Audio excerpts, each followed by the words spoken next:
কর্পোরেশনের নাগরিকদের জন্য সর্বোচ্চ নাগরিক সুবিধা নিশ্চিত করতে চাই। সেই নাগরিক সুবিধা নিশ্চিত করার লক্ষ্যে আমরা কিন্তু ইতিপূর্বে বিভিন্ন কর্মসূচি হাতে নিয়েছি। আমাদের কর্মসূচির গুলির মধ্যে রয়েছে আপনার এই ভাঙা রাস্তা পুনর্নির্মাণ এবং নতুন নতুন রাস্তা নির্মাণ এবং নারায়ণগঞ্জ সিটি কর্পোরেশনের যে 32টি খাল আছে সকল খাল আমরা দখলমুক্ত করব এবং সেই 32টা খালে আমরা খনন করব, যাতে এই নগরেতে মশা কচুরিপানা পরিষ্কার করব। যে সকল পুকুরের মধ্যে কচুরিপানা আছে আমাদের সিটি কর্পোরেশনের থেকে সেই কচুরিপানা পরিষ্কার করা ইতিপূর্বে শুরু হয়েছে, খাল খনন শুরু হয়েছে। আমরা মশা, যে ডেঙ্গু মশা, সেই ডেঙ্গু মশায় যাতে নারায়ণগঞ্জের একটি মানুষও মরতে না পারে, আক্রান্ত না হয়, সেটার জন্য আমরা কাজ করব। আমরা কাজ করব, ড্রেনেজ ব্যবস্থা কাজ ইতিপূর্বে শুরু হয়েছে এবং নারায়ণগঞ্জের মানুষ যাতে এবং নাগরিক বিন্দু আছে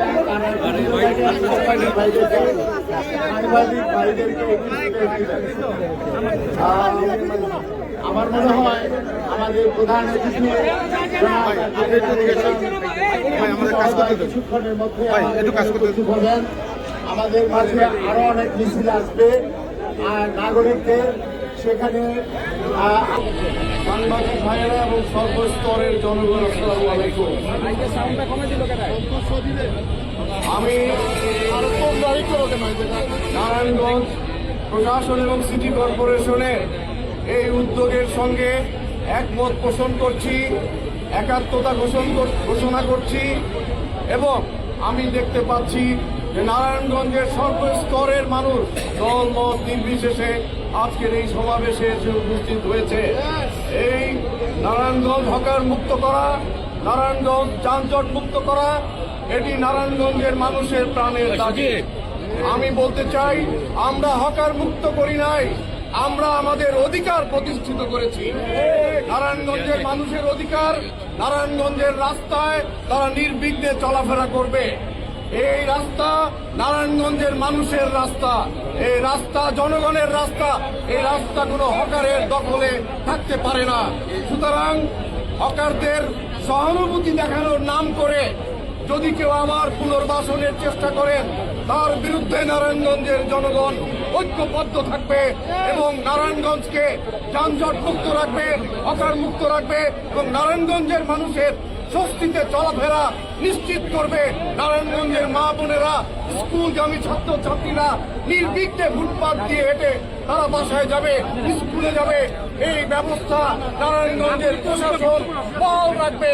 নারায়ণগঞ্জের প্রশাসনের প্রতি আমি দৃষ্টি আকর্ষণ করে এইবার আমরা জনগণ নেমে নারায়ণগঞ্জকে হকার মুক্ত করেছি।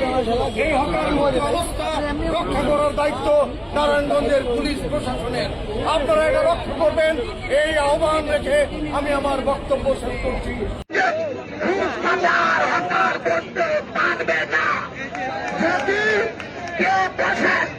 যদি আরো বিভেদ থাকে তাহলে জনগণের প্রধানতি করবেন না, জনগণকে ফুটপাতে দিয়ে চলতে দিবেন। আর যদি কেউ এই ফুটপাতে বসেন, যদি আপনাদের পুনর্বাসন ইচ্ছা থাকে তাহলে বসেন না।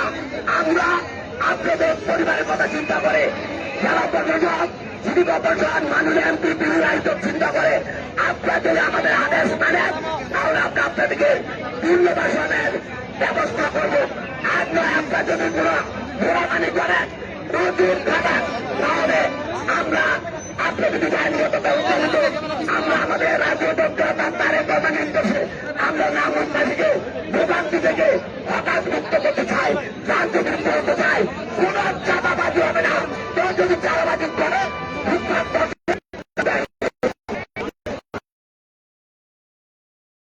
যে একটা ভয় আছে যে এটা কি সাস্টেনেবল হবে নাকি দু একদিন পরে আবার বসবে, এইদিকে সকলের দৃষ্টি আকর্ষণ করছি।